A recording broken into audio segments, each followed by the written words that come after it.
ప్రత్యక్షమై బాగా వింటాం. ఈ మాటలు మనము బాగా వింటాం. ఏం చెప్తున్నాడు అంటే సమస్త మనుష్యులకు రక్షణకరమైన దేవుడి కృప ప్రత్యక్షమై. సమస్త మనుషులకు కృప కావాలంటే, సమస్త మనుషులకు కృప ఉండాలి అంటే రక్షణకరమైన దేవుడి కృప ప్రత్యక్షమై.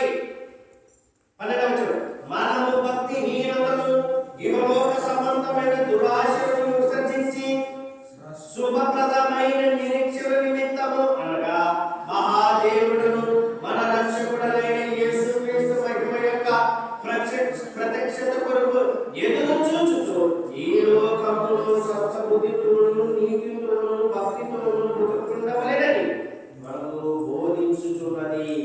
ఆ సమస్తమైన దుర్నీతి నుండి మనల్ని విమోచించి సత్క్రియల యొక్క ఆసక్తి గల ప్రజలను తన కోసము పవిత్రపరచుకొని తన సొంతగా చేసుకొనుటకు తను తానే మన కొరకు అర్పించుకొనెను.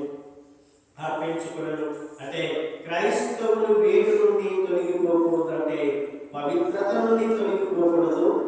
రెండవది నమ్మకము నుండి తొలగిపోకూడదు. మూడవది నిరీక్షణ నుండి తొలగిపోకూడదు.